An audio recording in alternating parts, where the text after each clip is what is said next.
বক্তব্য রাখবেন। শাইখের আরো অনেকগুলো গুরুত্বপূর্ণ প্রোগ্রাম আছে, লম্বা আলোচনা করার সুযোগ নাই। আমি শুধু একটা কথা বলে শেষ করব। গত জুলাই এবং আগস্টে বাংলাদেশে বৈষম্য বিরোধী আন্দোলন হয়েছে।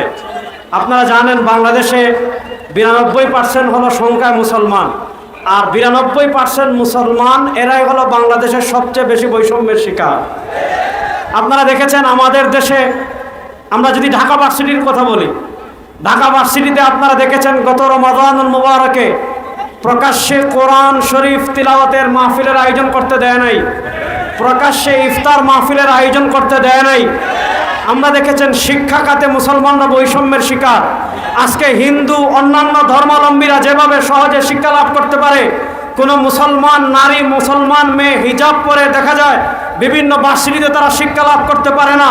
কোনো মুসলমান সন্তান দাড়ি রেখে বিভিন্ন সরকারি চাকরি করতে পারে না। মুসলমানরা দাড়ি রেখে সেনাবাহিনীতে অংশগ্রহণ করতে পারে না। মুসলমানরা দাড়ি রেখে পুলিশে চাকরি করতে পারে না। এই ধরনের বৈষম্য বাংলাদেশের মানুষ আর দেখতে চায় না। যেই সকল রাজাকাররা বাংলাদেশে এই ধরনের বৈষম্য তৈরি করতে চাইবে, বাংলাদেশ থেকে বিতাড়ন করে ভারতে পাঠিয়ে দেওয়া হবে তাদেরকে। 2 নম্বর আরেকটা কথা আমি বলে শেষ করব। আপনারা জানেন বৈষম্য বিরোধী আন্দোলন হয়েছে, কথা পরিষ্কার, এই দেশের 92% মানুষ মুসলমান।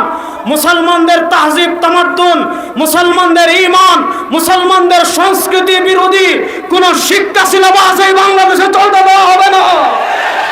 পরিষ্কার ভাষায় বলতে চাই, গত চরমোনাই তো আমরা বলেছিলাম আওয়ামী ফ্যাসিস্ট সরকারের উপর কাঁধে ভর করে এই দেশে তারা সমকামিতাকে প্রতিষ্ঠা করার জন্য ট্রান্সজেন্ডার মতবাদকে তারা আমাদের দেশে নিয়ে এসেছিল। আজকের এই জনসমাবেশ থেকে আমরা শাইখে চরমোনাইয়ের উপস্থিতিতে সুস্পষ্ট ভাষায় ঘোষণা করছি, এই স্বাধীন বাংলাদেশে কেউ যদি ট্রান্সজেন্ডার মতবাদকে প্রতিষ্ঠা করতে চায়, বাংলাদেশের মুসলমান ধরে ধরে সব করে ট্রান্সজেন্ডার বানিয়ে দিবে।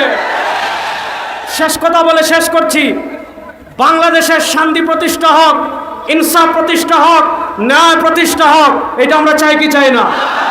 বলেন না, এটা আমরা চাই কি চাই না?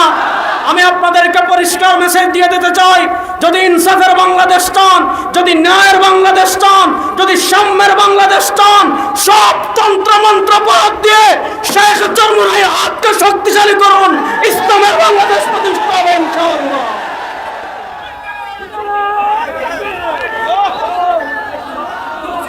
সমাবেত উপস্থিতি, আমাদের আজকের এই বিশাল গণসমাবেশে আমাদের মাঝে উপস্থিত হয়েছেন ইসলামী আন্দোলন বাংলাদেশের কেন্দ্রীয় কমিটির অন্যতম সদস্য জনাব ডক্টর মোহাম্মদ দেলোয়ার হোসেন, উপস্থিত আছেন কেরানীগঞ্জের মাটি ও মানুষের নেতা জনাব আলহাজ সুলতান আহমদ খান, জনাব আলহাজ হানিফ মেম্বার সাহেব সহ উপস্থিত আছেন